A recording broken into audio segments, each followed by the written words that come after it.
Man, T, I ain't gonna lie to you, bro. I remember when I was out being Pretty Willie. I'm talking about lay your body down. You hear me? I'm talking about, ooh, I'm talking about literally every week I was in somebody's club.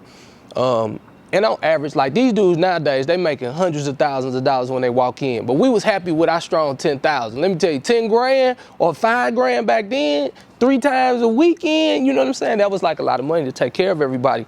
And so I decided after Lay Your Body Down had hit #1 in St. Louis, Milwaukee, Little Rock, and even Memphis, that I said it was time to take our talents to LA. I felt like I had hit a glass ceiling. So I went out to LA with my few $1,000s. I was staying in like a whole motel. You hear me? Like back then I used to smoke cigarettes. So if I go downstairs and I'm smoking, the women is out there working and like propositioning, but then they realized I wasn't really on that. So all of, like they smoke too. So I would be in the smoking section with all of these hookers, like real talk. But when I would talk to them, like I started speaking and they would all listen.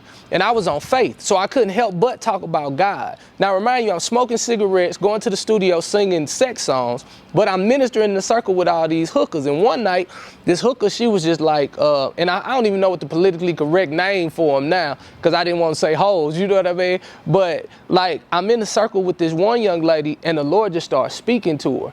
And 48 hours later, she was like, I'm going back home to Connecticut. Like after we talked that night, it woke something up in me and I'm gonna go live what I'm supposed to live. And so what I've been challenging people to do, like when it comes to kingdom, like if it's in you, it's in you, right? Like it doesn't matter what habit, what issue, what problem you may be going through, like just share him in the midst of what you doing. Like I'm no longer in that smoking section with hookers no more. Now I get a chance to be on podiums in front of people all around the world and virtually being able to touch millions of people. And so a lot of people want to start when they finish, but I ministered from my womb and it helped this young lady. Now I don't know who she became. I don't know what life she has right now. She might be married with children, but because I wasn't ashamed of my habit or my faith at the same time, I was still able to minister. And so what I'm challenging people to do is just bloom where you planted. He said this, acknowledge me in all your ways. And he was gonna make my crooked path straight. I believed him. And shoot, I was smoking with them hookers and one of them got saved.